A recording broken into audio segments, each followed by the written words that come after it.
Alright, yeah, and welcome back to some more Magic Arena, and we're back for a third time with our Mono Blue Wizard tempo list. So let's not waste any time, let's get into the games, and I'll see you there.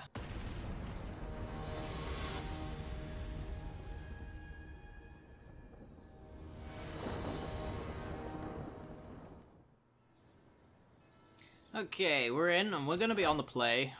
And this hand is pretty good. The only thing that we'd really want is probably in a barn over Release or Naru.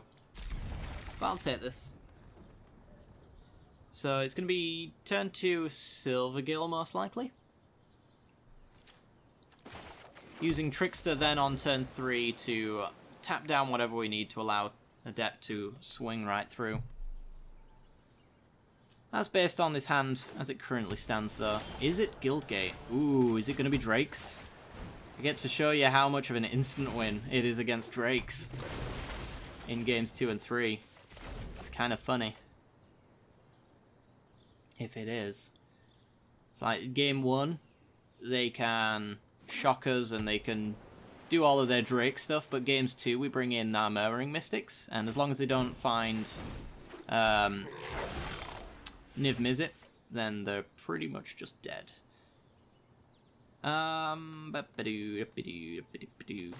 Play a land, swing, they'll never block, and if they do, then that's fine.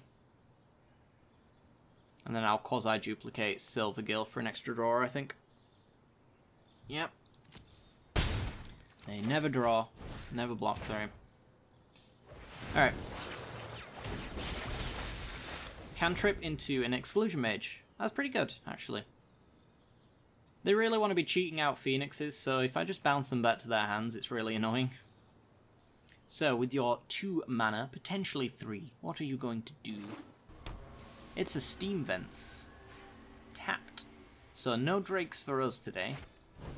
But there are going to be some shocks. Goes for the token one. Interesting. Alright, well, let's bounce Electromancer? I think so.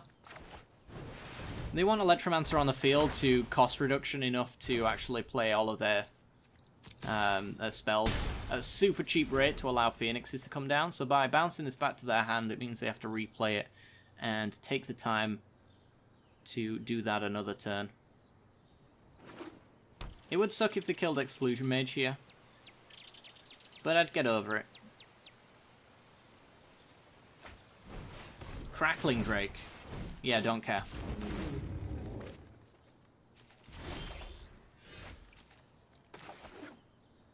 Okay, so we will Water Trap Weaver, I think. Tap down this Drake, swing for 4, and then we have the Merfolk Trickster to tap down the next creature, and then we can quasi-duplicate to copy whatever we want later down the line.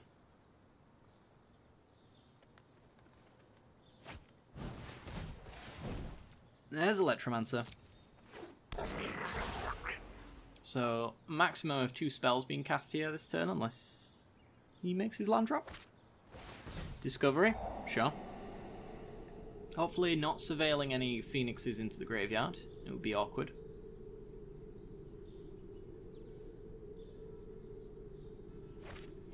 And there's a Phoenix. Alright. Hasn't been able to cast enough, though, to actually bring it back, though, right? There's a radical idea. I don't believe that's enough. So I guess what we're doing is we're quasi-duplicating Exclusion Mage to bounce Electromancer. I think that's what we're doing. That's enough for the Phoenix. Yeah. Alright. So, let's Merfolk Trickster the Electromancer.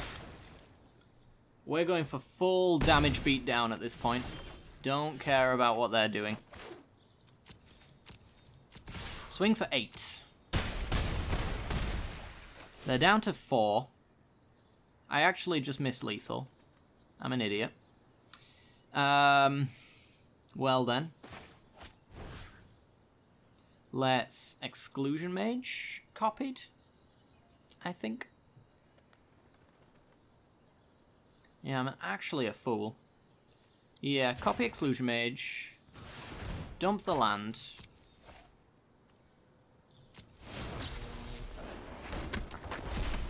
Bouncing Electromancer. And then Release to the Wind on Merfolk Trickster.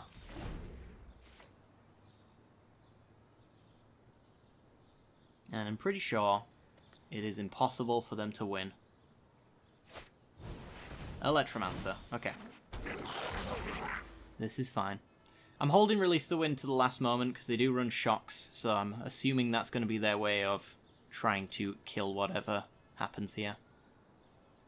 So I'd like to be able to respond to it. If he hits a token, which is the correct thing to do, yeah, then I can't do that.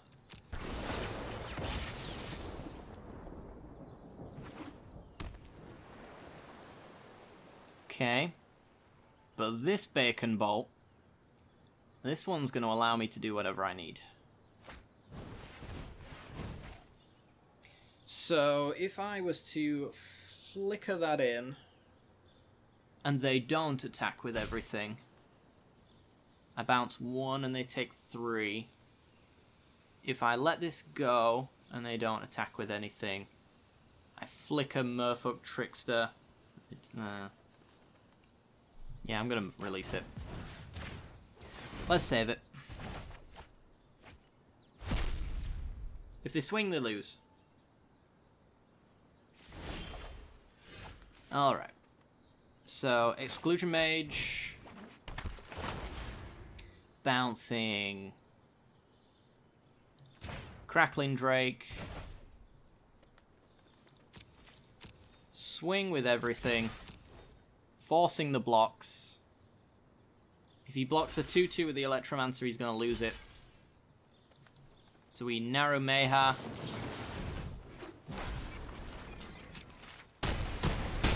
Yeah, annoyingly that we missed lethal, but it shouldn't matter at all.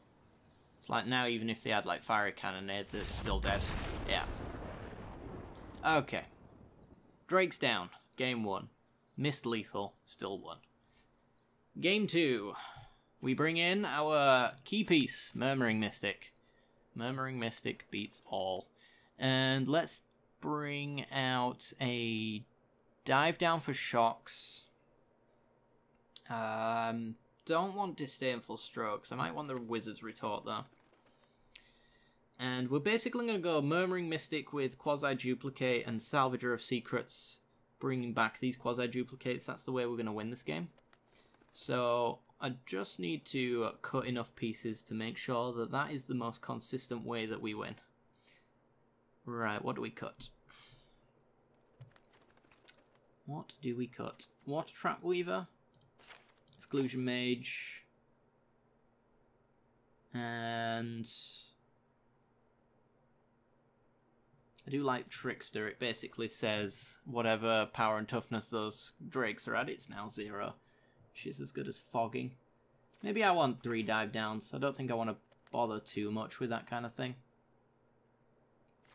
And maybe trim a Silvergill? I don't know. On that, I'm not sure. Probably narrow Mayha, honestly. Let's go like that.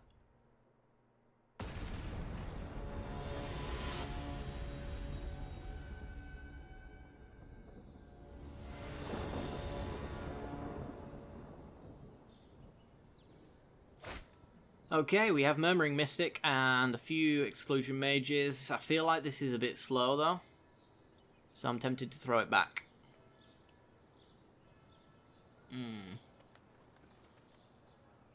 Tempting. I don't want to ever see another land again. I want to see my Quasi-Duplicates. I think this is a mulligan. It looks like a fine hand, but I just don't think it's fast enough. And this hand's worse, definitely, but is it worse than a 5? I don't think it is. And there's Exclusion Mage, alright. Kind of redeemed. This one's going to be an awkward one, actually. This might not be the auto win we were looking for. Alright, land go.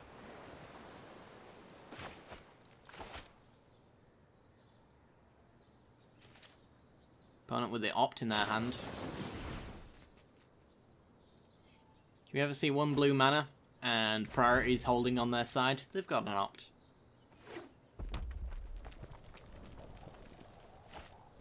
There's the Electromancer. Alright, so I'm hoping that we get Exclusion Mage down to bounce that before they get to chain their Phoenixes out. So that would be very annoying.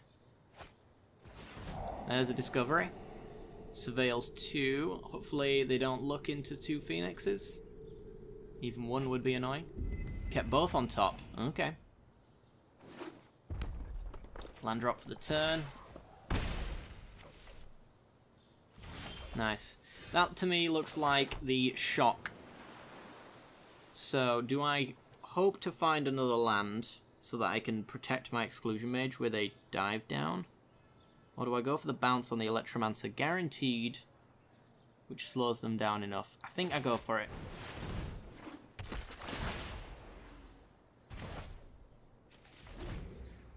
I think that's sufficient tempo that even if I was to lose my Exclusion Mage, I think I'd be okay with it. Electromancer comes down. And shocks. Oh, Lava Coil. Okay. Also fine. Alright then. Interesting spot to be in. I'm likely to fire off this Wizard's Retort pretty aggressively because we have the Salvager to pull it back. That might be my only play next turn, so I don't really want to Salvager as a 5-mana 2-2. Just on its own. I think a Wizard's Retort. I don't want him setting up Phoenixes in his graveyard, using that. Ooh, Silvergill. That's quite nice. Alright, reveal a Salvager. There's a land. We try for the Quasi-Duplicate. Yeah,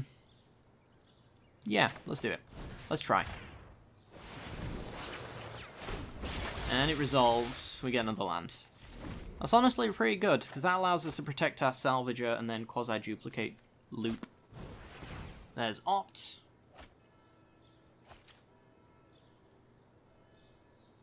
That looks to be all they've got. Beautiful. Oh, Naban. Naban is amazing. Give it a lick. Mmm. Tastes just like magic. Alright. Swing. They don't trade here.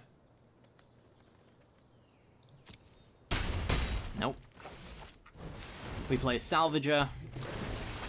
Salvager gets back Quasi-Duplicate. What does he get back? Actually, I think he gets back Wizard's Retort. If we get a land off the top, then the next Salvager gets back Quasi-Duplicate and we can hold open the Retort. I think that's fine.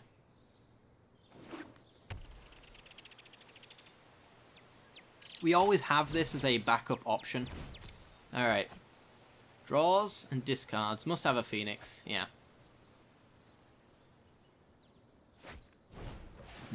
I'd love to see a bounce option. Or, you know, the thing that I built my deck around. Murmuring Mystic. Talking about you. Really? Oh, wow. And there's Murmuring Mystic. Okay. This game's getting very out of hand for our opponent. So Murmuring Mystic comes down. We get to hold open the Wizard's Retorts. I'm going to keep swinging. I don't need this backup Salvager. But with Naban and Quasi-Duplicate triggering, then we can start looping some stuff together. If I could get another Quasi-Duplicate, then that would be amazing. It's basically infinite Murmuring Mystics. Crackling Drake. No. Third for me. next. This game's really over. Land, and kill whatever you want with a shock or a lava coil, don't care. Certainly can't kill Mystic, which is the key to victory here.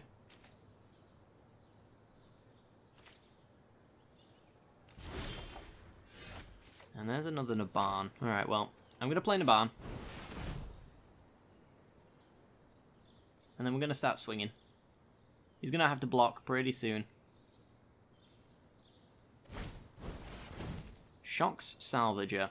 I allow it. I'm only playing Naban, so this second Salvager is actually increased value.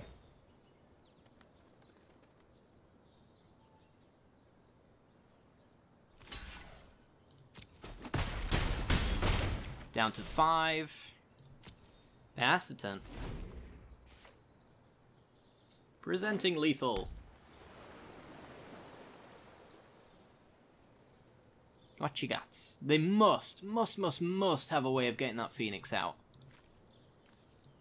Only one in the yard. Crackling Drake, sure.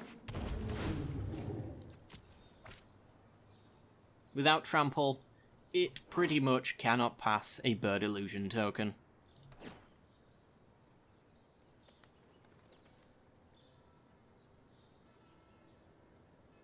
So, can you deal with a Murmuring Mystic? Soon to be several Murmuring Mystics. Electromancer, yep, don't care. Okay, just checking my graveyard because I'm trying to figure out what Salvager would get, and it's actually going to be Quasi-Duplicate and Wizard's Retort.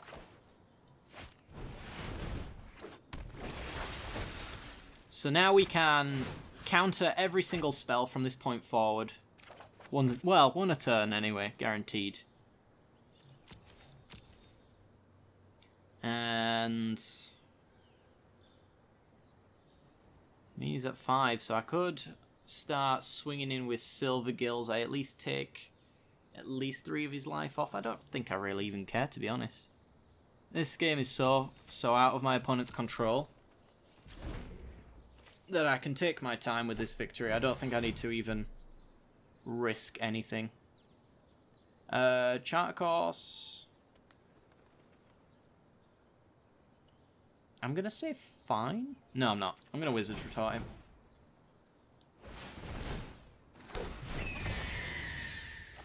He needs double burn spell to kill Mystic. I don't think he has it. You'd have fired him off long ago. One Arc-like boy. And there's a land. Okay, so Quasi-Duplicate on Salvager. Makes a token. Salvager grabs Quasi-Duplicate and Wizard's Retort. Quasi-Duplicate targets Salvager.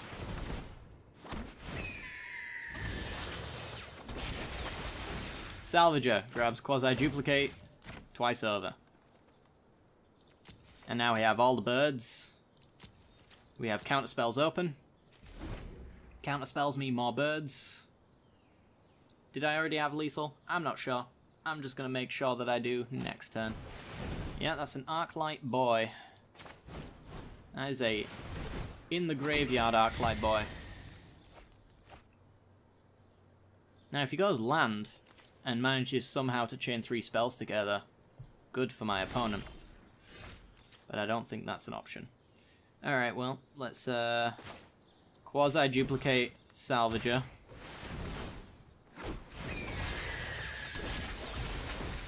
Getting back, Quasi-Duplicate. Good game, and a Wizard's Retort.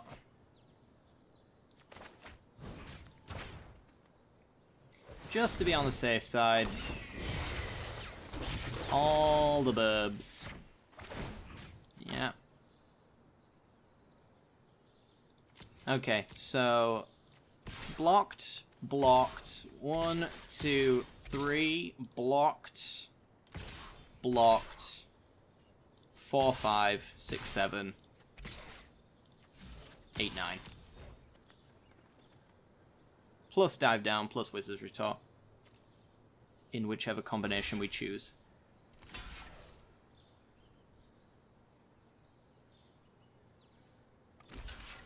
Yeah. We've got 2 spare copies of Salvager, so we really don't care.